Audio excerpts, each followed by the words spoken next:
ये जो सामने आप तिरंगा झंडा देख रहे हैं, ये जम्मू के विक्रम चौक के पास प्रेस क्लब के पास ये झंडा होता है। और आप जिस तरीके से ये झंडा लहरा रहा है, पूरी शान से लहरा रहा है और हम इसकी पूरी इज्जत करते हैं, पर जिस तरीके से ये झंडा लहरा रहा है उससे मौसम का मिजाज भी साफ हो जाता है। नमस्कार, आप लोगों का स्वागत है द अर्थ न्यूज में। मैं हूं साक्षी साहनी और अभी बात हो रही है जम्मू कश्मीर के मौसम की। जम्मू में आज आपने मौसम देखा कि काफी हवाएं चल रही हैं, काफी तूफान चल रहे हैं आज जम्मू में। और दूसरी तरफ आपको ये बता दें कि जम्मू का जिस प्रकार का मौसम बना हुआ है, कई ऐसे दूर दराज के इलाके हैं जहां पर बारिशें भी देखने को मिल रही है। हालांकि पूरे जम्मू कश्मीर की मैं अगर बात करूं तो जम्मू संभाग में जहां पर हवाएं चल रही हैं, वहीं पर कश्मीर संभाग में बारिशें हो रही हैं। सुबह हमारे चैनल के माध्यम से हमारे संवाददाता शाहिद हसन ने भी आपको इस मामले में पूरी डिटेल्स दिखाई थी, सारी तस्वीरें भी उन्होंने दिखाई थी कि किस प्रकार कश्मीर संभाग में आज बारिश हो रही है। कल के दिन भी बारिश रही थी और आज भी कश्मीर संभाग में बारिश हो रही है।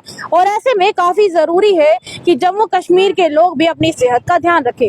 चलिए, सेहत की बात तो होती रहेगी, पर आप बात करेंगे कि ये जो मौसम है इसकी वजह से कितना फायदा और कितना नुकसान हो सकता है।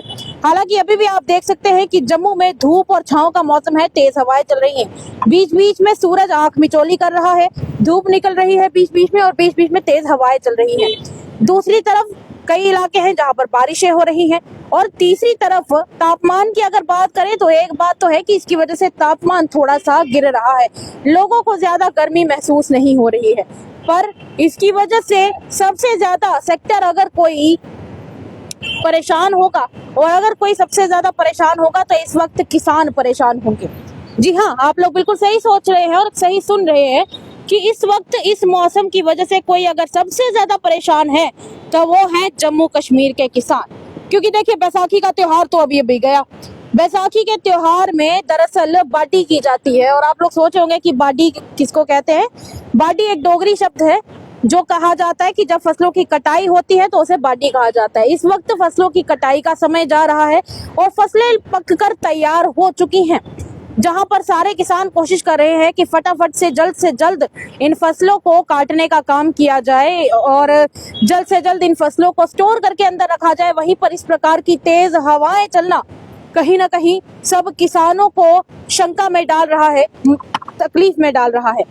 हालांकि एक बात और भी आपको बता दें कि पिछले दिनों ये जो तूफान आया था और बारिशें आई थी, उसकी वजह से भी कई फसलों का नुकसान हुआ था और कई सारे जितने किसान हैं वो नाराज हुए थे। और जितने निराश किसान हुए थे उतना शायद ही कोई निराश हो।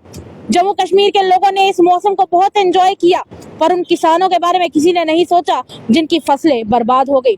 किसानों की फसलें बर्बाद होने से एक आम आदमी की इस जेब के ऊपर जो इफेक्ट होगा वो आप अंदाजा लगा ही सकते हैं। क्योंकि जब फसलें बर्बाद होंगी तो जाहिर सी बात है सब्जियों के दाम बढ़ जाएंगे, अनाज के दाम बढ़ जाएंगे और फिर उसके बाद महंगाई बढ़ जाएगी। चलिए, उम्मीद यही की जाती है कि ये जो हवाएं चल रही हैं, ये जो मौसम ताजा हुआ है, इसकी वजह से फसलों को कम से कम नुकसान हो। तमाम अपडेट्स के लिए देखते रहिए द अर्थ न्यूज। साक्षी साहनी के साथ सेवाराम की रिपोर्ट, जम्मू।